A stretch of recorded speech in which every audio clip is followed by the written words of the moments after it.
Hey Beatle friends, what's up? Welcome to part 3 of my Sgt. Pepper 50th anniversary update. I won't be showing any new finds for this video.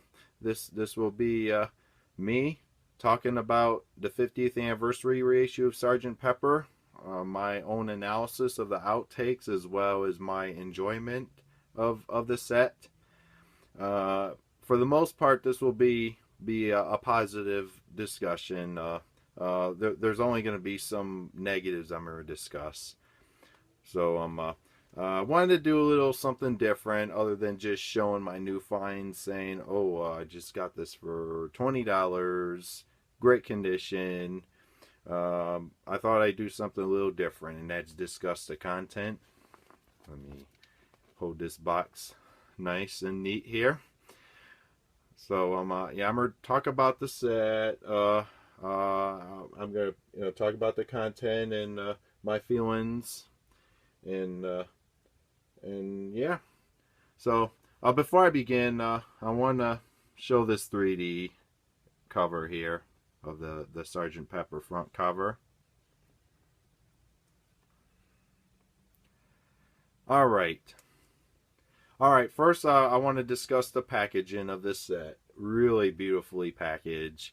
The box is made to look like the EMI tape box of the master tape of the album, as well as the album that holds the album that holds the CDs and the DVD and the Blu-ray, and the Mr. Kite poster and the cutout, obviously, and the book. The book's really nice. It has some really nice photos I've never seen before from the Sgt. Pepper sessions, and nice liner notes too that's in the book.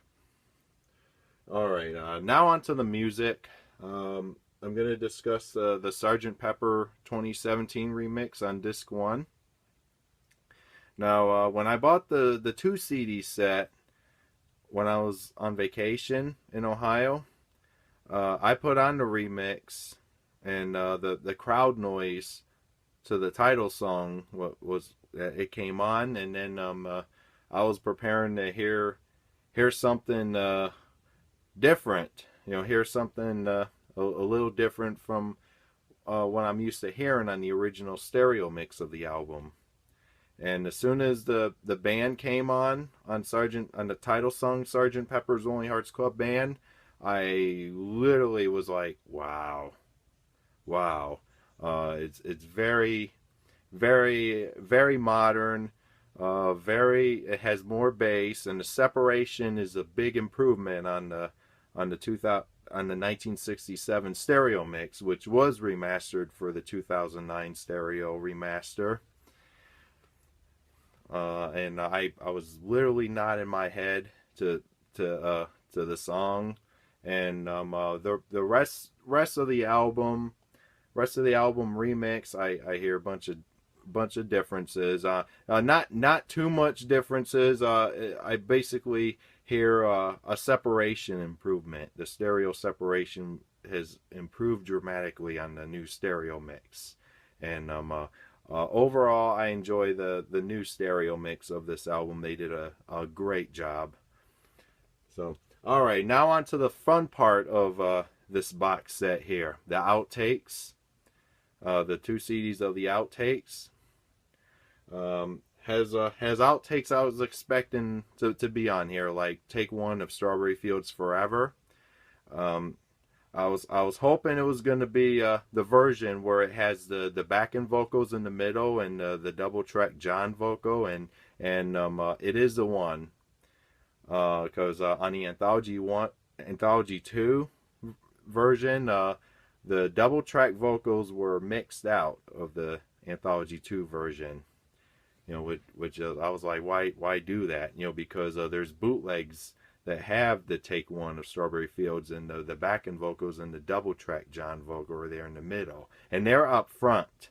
On this remix, they're kind of mixed down, and it's nice to have take 7 of Strawberry Fields along with take 26, which is the faster version. The When I'm 64 outtakes are nice. I love the Day in a Life outtakes as well. And I love, I enjoyed all the outtakes that are on the 2 CD set, as well as I enjoyed the ones that are not on the 2 CD set. And I also enjoyed hearing the outtake of Penny Lane where they're doing a vocal session. It's just a vocal, recording a vocal overdub, which sounds like, it's a nice attempt, but it didn't work out and it wasn't in the final mix. But I enjoyed hearing the chat, while they're recording the vocal overdubs for Penny Lane. And I also enjoyed hearing the attempted hum ending of A Day in a Life. Interesting. It didn't work. I'm glad they didn't use that. I'm glad that Paul decided that they needed something with a bigger impact to close A Day in a Life, and that is the piano chord. And I enjoyed hearing them trying to get the piano chord at the end of A Day in a Life down on this box here, and it took them about 9 takes. Take 9's the master that was used on the recording, on the actual album version. And I've never heard the outtakes of there's a Sgt. Pepper, the title song Sgt. Pepper. There's an outtake which is faster. It's different. I think it's take 1. It's nice to hear that. And I enjoyed what was it? Yeah, it was take 9 that's on the 2 CD set. I enjoyed hearing that. I heard that take 9.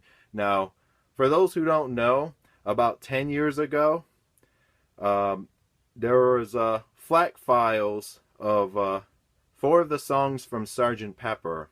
On its 40th anniversary, there was 4 songs from the Sgt. Pepper album where the multi-tracks, as most of you know, the album was recorded in 4-track.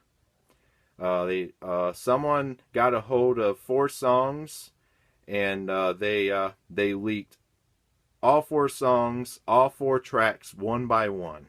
So you're gonna hear audience noise for Sgt. Pepper on 1 track, just 1 track, and then the next track you get the band track, and then the guitar overdub and the vocal overdub, and so on.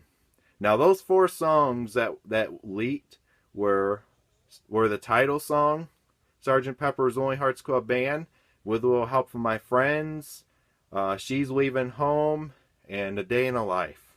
Okay, I want to talk about the song She's Leaving Home, which was one of the songs in which the 4-track master was leaked on the internet about 10 years ago on the 40th anniversary of this album. It's an unedited version because there's an extra instrumental break in between the chorus, the end of the chorus, and at the beginning of the next verse. It was edited out of the final mix, and there was also a Paul harmony vocal overdub on the lyric, quietly turning the backdoor key, stepping outside she is free. There's a low harmony vocal and the lower harmony key to match the main melody that Paul was singing. It was nice to hear that, but you won't get a version of She's Leaving Home with that unused Paul harmony vocal in the beginning on this box set. But there is a mono mix which is on the mono CD. Now, I'm kind of going back and forth, and I am sorry about that, but there is a mono mix, a very early mono mix where it has the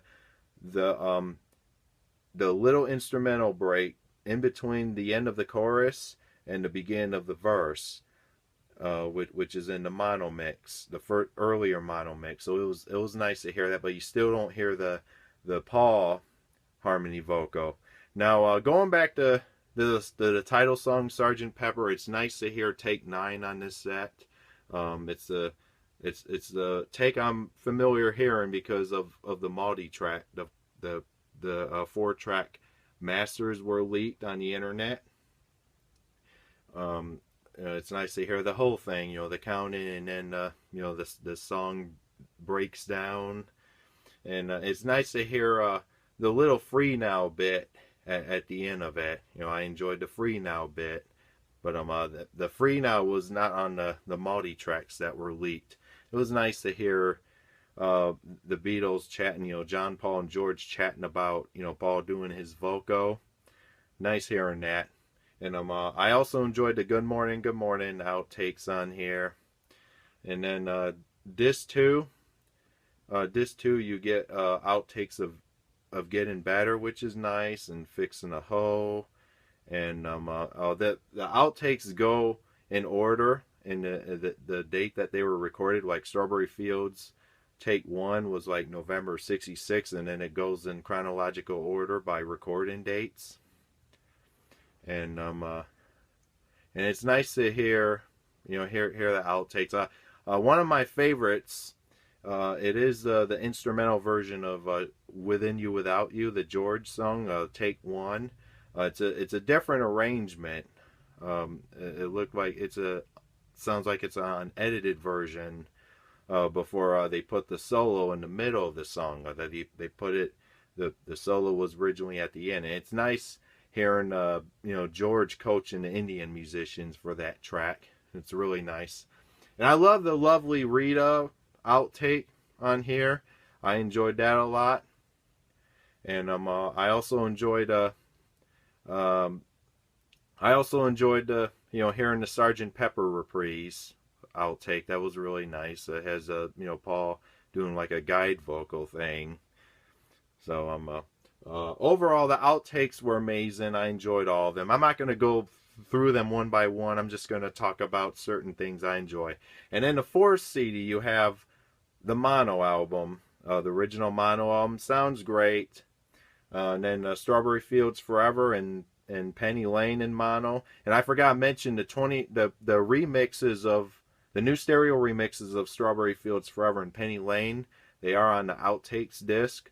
The 2015 remix of Strawberry Fields is on disc 1, as well as the new 2017 remix of Penny Lane, and not the 2015 remix that's on the Beatles 1 album. And I'm not a huge fan of that mix. I just didn't feel the mix was great, and I didn't need to hear Ringo stepping on his hi-hat at the end of the 2015 remix version. So you know, it's nice that Giles did a new remix of it, and it sounds really good. And then you get an early version going back to the mono CD. You get an early mono mix of A Day in a Life, which sounds like it's a demo, but I like hearing the instrumental break of, you know, the instrumental version of the Paul song in the middle. The Woke Up, Fell Out of Bed, except you don't hear Paul singing. It's just instrumental. But the mix I've actually heard, because it's on one of the Sgt. Pepper bootlegs I have, except it was taken from a demo source, and it's very dirty sounding, but it's nice to hear a clean sounding one that's on this set here. And then you have a version of Lucy in the Sky with Diamonds, an early mono mix. It's nice, but didn't hear much difference.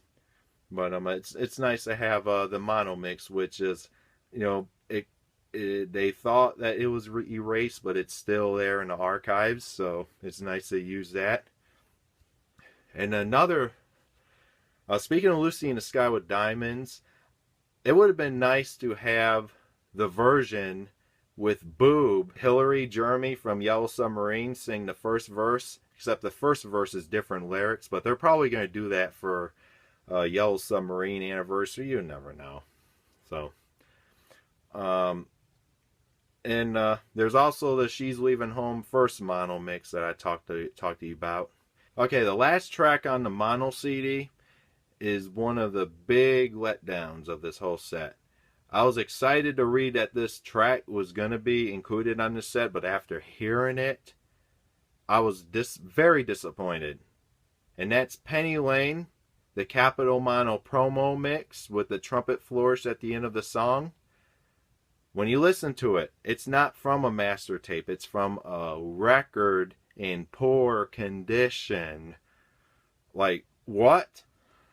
What? You know, did the master tape of the promo mix get destroyed, or they can't find the outtake source of Penny Lane with the trumpet flourish at the end? Now, I'm a collector of bootlegs, and I collected a bootleg called Ultra Rare Tracks. They have a mono version of Penny Lane with the trumpet flourish that's in much better quality. And there's also the John Barrett bootlegs that I used to do CD trade in, and I get the John Barrett bootlegs, and there's a version of Penny Lane with the trumpet flourish and beautiful sound quality, and it's in mono.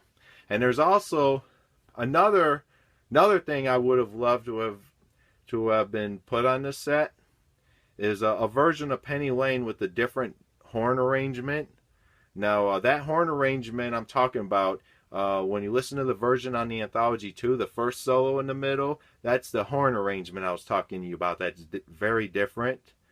But on this mono mix that I wish that was included, it's the unedited mono mix. You don't hear that Anthology remix where they put the David Mason trumpet bit at the end just to put the trumpet flourish at the end. It's I would have loved a mono mix of Penny Lane, mono outtake or early mono mix of Penny Lane with a different horn arrangement, completely different horn arrangement from the one on the release version. So, all right, that's the audio. I enjoyed the audio despite the Penny Lane promo mono mix disaster. Now on to the Blu-ray and DVD. We have a Blu-ray player, but I haven't put the Blu-ray on yet. I put the DVD on the computer, and I watched the 3 videos, which are Strawberry Fields Forever, Penny Lane, and A Day in a Life. They all look wonderful, and the audio is wonderful. Now, we have a 5.1 audio system in the living room. I've not played the DVD or Blu-ray.